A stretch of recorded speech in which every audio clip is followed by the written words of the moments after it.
हाय candidates. तो basically आज की वीडियो होने वाली है कि अगर आपका टीएस में सिलेक्शन नहीं होता है, चाहे वो कट ऑफ की वजह से होता हो या आपकी एज ख़त्म हो गई और आपके अब अटेम्प्ट्स ख़त्म हो गए, तब उस केस में आप क्या कर सकते हैं, आपके पास और क्या पैरेलल अपॉर्चुनिटीज़ हैं या ऑल्टरनेट ऑप्शंस हैं जिससे अगर आप पैशनेट हैं डिफेंस सर्विसेज को लेके तो आपको नेक्स्ट स्टेप्स में क्या करना चाहिए। तो ये पूरा एक अनफिल्टर्ड डिस्कशन यहाँ पे 1 to 1 में आपके साथ करने वाले हैं, क्योंकि बहुत सारे कैंडिडेट्स रेगुलरली ये क्वेश्चन पूछ रहे थे कि अगर हमारा एसएसबी में सिलेक्शन नहीं होता, शॉर्ट लिस्टिंग नहीं होती, तो उस केस में हमें क्या करना चाहिए। तो ये वीडियो उन कैंडिडेट्स के लिए है। तो सबसे पहले मैं बता दूं कि जो TS 54 अभी की ऑनगोइंग एंट्री है, इसके लिए एसएसबी शॉर्ट लिस्टिंग का प्रोसेस अभी चल रहा है। कट ऑफ जो है वो फर्स्ट वीक ऑफ जुलाई में रिलीज़ होगी।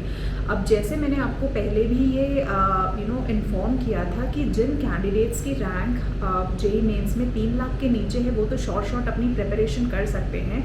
हाउएवर जिनकी 3 से 3.5 लाख के बीच में रैंक है, उनका 50-50 या 60-40 के मैं कहूँगी रेशियो में चांसेस हैं। बहुत क्लियर कट नहीं है क्योंकि कंपटीशन ज़्यादा रहता है। और आप ज़्यादातर देखें तो रैंक कहीं ना कहीं 3 लाख के नीचे ही श्योरिटी मानी जाती है। बट फिर भी अगर मैं एक चांस लेती हूँ तो 60-40 के रेशियो में ये चांसेस हैं कि 3.5 लाख तक के रैंकिंग वाले कैंडिडेट्स को शॉर्ट लिस्टिंग की कॉल आ सकती है। उसके ऊपर जिसकी रैंक है, आप ये मान के चले कि आपको एसएसबी की शॉर्ट लिस्टिंग कॉल नहीं आएगी और आप इस अपॉर्चुनिटी को खो चुके हैं। अब नेक्स्ट स्टेप्स में आपको क्या करना है। नेक्स्ट स्टेप्स में आपको करना है कि टीएस का एग्जामिनेशन आपको पता है साल में 2 बार होता है। तो अब जब सेकेंड फेज में दिसंबर में एग्जामिनेशन होगा तब आप अप्लाई कर सकते हैं इसके लिए। साथ ही एक नेवी का बीटेक एंट्री कोर्स भी आता है 10+2 के लिए, ये भी होता है।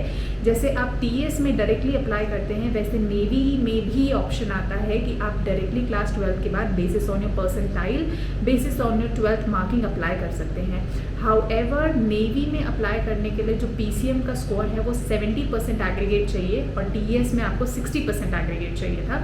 ये डिफरेंस होता है। और वहाँ पे जो जेईई मेंस की रैंकिंग है वो काफ़ी लोअर सीआरएल जाता है, तो इतना हाई कट ऑफ नहीं जाता है कंपैरेटिवली टू आर्मी।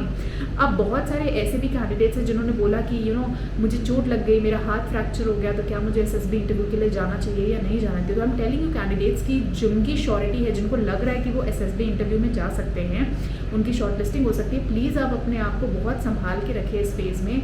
आप फिजिकल फिटनेस की तैयारी करिए, आप प्रैक्टिस करिए, मगर साथ ही ये ध्यान रखिए कि आप एक्सीडेंट से या इस समय फ्रैक्चर से बचें। आप अपनी बॉडी को लिमिट करें, बिकॉज वहाँ पे जितने भी जीटीओ में टास्क होते हैं वो आपको इंडिविजुअली परफॉर्म करने होते हैं। वहाँ पे आपको रेगुलर स्टैमिना की ज़रूरत पड़ेगी। तो please protect your self from all these stuffs so that आप अपॉर्चुनिटी आने के बाद उसे कहीं ना कहीं खो ना दें। तो इस बात का ज़रूर ध्यान रखिएगा। अब मैं बात कर रही थी कि जो अब अगला जेईई मेंस आएगा, मेक श्योर कि आप उसमें जेईई मेंस का एग्जामिनेशन वो देते हैं एंड वहाँ पे आप एक अच्छा रैंक स्कोर करने की कोशिश करते हैं, सो दैट जब आप नेक्स्ट टाइम में टीएस में अप्लाई करते हैं तो वहाँ पे आपके चांसेस इंक्रीज हो जाते हैं। कोशिश करिए, टारगेट ये लेके चलिए कि आपकी जो रैंक है वो 3.5 लाख के नीचे रहे कहीं ना कहीं, यानी आपकी जो स्कोरिंग है जेईई मेंस में उसका परसेंटाइल ज़्यादा हाई होना चाहिए, आपकी रैंक कम होनी चाहिए। टारगेट करिए कि 3.5 लाख के नीचे की रैंक आप लेके आए जेईई मेंस में। और साथ ही बीटेक एंट्री के लिए भी आप अप्लाई कर सकते हैं। जब बीटेक एंट्री के नोटिफिकेशंस आएंगे तो मैं ऑटोमेटिकली आप सबको अपडेट कर दूंगी और आप सब वहाँ पे भी जाके अप्लाई कर सकते हैं। साथ ही अगर आप पैशनेट हैं, अगर आपने तय कर लिया कि आपको डिफेंस सर्विसेज में ही जाना है, तो अभी से आप अपनी एसएसबी इंटरव्यू की भी प्रिपरेशन कर सकते हैं, क्योंकि लास्ट मिनट प्रिपरेशन करने से इट्स ऑलवेज बेटर कि आप एसएसबी इंटरव्यू की अभी से 6 महीने की तैयारी कर लें। जैसे आप 12th का एग्जामिनेशन देते हैं, आप थ्रू आउट द ईयर मेहनत करते हैं और उसके बाद आप 85% प्लस या 90% प्लस स्कोर करते हैं।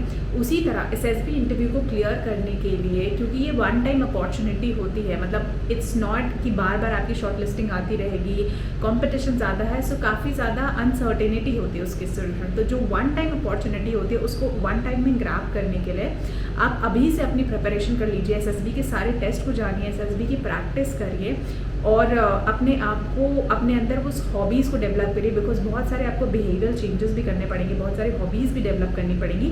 तो वो सारी चीज़ें टाइम लगता है डेवलप करने में, वो आप 10 से 15 दिन में डेवलप नहीं कर सकते, ना वो चेंज आपको दिखेगा। आप खुद सोचिए, कोई भी हैबिट जब आप डेवलप करते हैं, अनटिल अनलेस मिनिमम आप उसको 20 से 30 डेज फॉलो करते हैं, वो चेंज आपके अंदर नहीं आता है।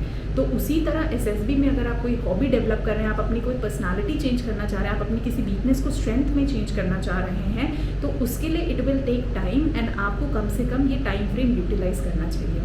अब उन कैंडिडेट्स की मैं बात कर देती हूँ जिनका एज ख़त्म हो गया है और अब वो डिफेंस इस पर्टिकुलर एंट्री के लिए यानी 12th के बाद अब इनएलिजिबल हो चुके हैं। तो आप लोग अपनी ग्रेजुएट एंट्री के साथ जा सकते हैं। अगर आप ग्रेजुएशन में नॉन टेक्निकल ग्रेजुएशंस करते हैं यानी नॉर्मल रेगुलर ग्रेजुएशन कोर्सेज करते हैं, तो उस केस में आपके पास फिर से रिटन एग्जामिनेशन का ऑप्शन आता है। सीरियस एग्जामिनेशन के थ्रू आप दोबारा से एसएसबी इंटरव्यू फेस कर सकते हैं, आप एफकैट के एग्जामिनेशंस दे सकते हैं और आप एनसीसी एंट्री के थ्रू भी इस एग्जामिनेशंस को एसएसबी इंटरव्यू को दे सकते हैं। और अगर आप टेक्निकल कोर्सेज के साथ जाते हैं तो अगेन टेक्निकल डायरेक्ट एंट्रीज भी आपके पास अवेलेबल हैं, जैसे कि एसएससी टेक की एंट्री आती है, जैग एंट्री आती है, डिपेंडिंग अपॉन आप कौन से कोर्स को चूज आउट करते हैं। Otherwise the written examination series and AFCAT are the only right now options. और डायरेक्ट एंट्री फेस करनी है तो नॉन टेक्निकल में आपका एनसीसी एंट्री हो जाएगा और टेक्निकल में आपकी एसएससी टेक की एंट्रीज हो जाएंगी। तो ये आपके पास राइट नाउ ऑप्शंस हैं अगर आपके चांसेस ख़त्म हो चुके हैं। अगर आप एसएसबी की प्रिपरेशन कर रहे हैं, कैसे आपको एसएसबी की प्रिपरेशन करनी है, कहाँ से आपको नोट्स मिलेंगे, इन सब में आपको टाइम वेस्ट करने की कोई ज़रूरत नहीं है। आप घर बैठ के आराम से अपने एसएसबी इंटरव्यू की प्रिपरेशन कर सकते हैं। इसी तरह 1-to-1 फीडबैक, 1-to-1 असेसिंग करा सकते हैं अपनी हर इंडिविजुअल टेस्ट से रिलेटेड। एसएसबी में करीबन 14 से 15 टेस्ट डिफरेंट टेस्ट होते हैं। उन डिफरेंट टेस्ट की डिफरेंट टिप्स होती हैं, डिफरेंट स्ट्रैटेजीज होती हैं। हर स्ट्रैटेजी को इंडिविजुअली समझना, अपनी पर्सनालिटी के अकॉर्डिंग उन टेस्ट को क्लैरिफाई करना, उन टेस्ट को क्लियर करना, ये सब आप इजीली कर सकते हैं अपने घर बैठ के प्रिपरेशन में। आप जा सकते हैं www.governmentcrackers.com पे, वहाँ पे आपको रेलेवेंट रिटन एग्जामिनेशंस और एसएसबी इंटरव्यू कोर्सेज अवेलेबल मिल जाएंगे। आप जाके वहाँ पे एनरोल कर सकते हैं। Once you get enroll within 24 hours आपको सारा मटेरियल आपके ईमेल आईडी पे डिलीवर हो जाता है। तो इस तरीके से आप प्रिपरेशन कर सकते हैं, फ्री मॉक इंटरव्यूज दे सकते हैं। राइट नाउ बहुत सारे कैंडिडेट्स ऑलरेडी एनरोल्ड हैं, काफ़ी अच्छे ऑफर्स अवेलेबल हैं जो आप देख सकते हैं। और रेगुलरली आप चैनल को सब्सक्राइब कर सकते हैं ताकि इस तरह के रेगुलर अपडेट्स आते रहें। और भी कोई बहुत सारे कैंडिडेट्स ने पूछा है कि एसएसबी से रिलेटेड टेस्ट में मैम जीपी से रिलेटेड वीडियो डालिए, मैम एसडी कैसे लिखें, मैम सिचुएशन रिएक्शन टेस्ट के कुछ एग्जाम्पल्स दे दीजिए, किस तरीके से सेंटेंसेस लिखने चाहिए, किस तरीके से स्टोरीज लिखनी चाहिए। तो I will surely come up with those kind of stories. और आपको क्या डाउट्स हैं, प्रॉब्लम्स हैं, वो आप मुझे कमेंट्स करके बता सकते हैं, सो दैट मेरी अपकमिंग वीडियोज़ उनसे रिलेटेड आएंगी। सो मैं मिलती हूँ आपसे अगले सेशन में। जय हिंद and all the best for your एसएसबीज।